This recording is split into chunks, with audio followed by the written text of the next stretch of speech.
हजरत फातिमा रजी अल्लाह ताला अन्हा दुनिया की वाहिद खातून है जो इन खूबियों में सबसे अफजल है।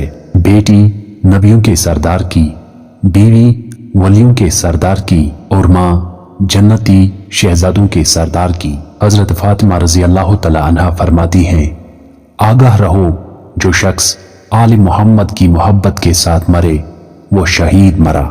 हजरत मोहम्मद सल्लल्लाहु अलैहि वसल्लम ने इरशाद फरमाया, फातिमा मेरी जिगर का टुकड़ा है, जिसने उसे नाराज किया उसने मुझे नाराज किया और उसने अल्लाह को नाराज किया। हजरत अली रजी अल्लाह तआला अन्हु फरमाते हैं, खुदा की कसम फातिमा ने मुझे कभी भी नाराज नहीं किया और किसी भी काम में मेरी नाफरमानी नहीं की, और जब मैं फातिमा की तरफ नजर डालता तो मेरे रंजो गम दूर हो जाते थे। हजरत फातिमा रजी अल्लाह तआला अन्हा फरमाती हैं, औरत के लिए सबसे बेहतरीन यह है कि वो ना किसी नामहरम को देखे और न कोई नामहरम उसे देखे।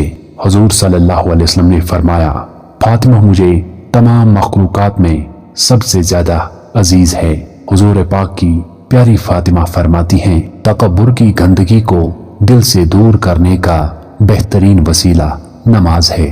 जिन्होंने एक सादा घर और छोटे से कमरे में ऐसी हस्तियों को तरबियत दी जिनका नूर जमीन व आसमान में चमक उठा, वो कोई और नहीं बल्कि हजरत फातिमा रजी अल्लाह ताला अन्हा ही हैं। अगर तुम्हारे घर कोई मेहमान आए और भूखा जाए तो समझो वो किसी कब्रिस्तान में आया था। मजीद खूबसूरत इस्लामी मालूमात के लिए हमारा चैनल जरूर सब्सक्राइब करें। जज़ाकल्लाह।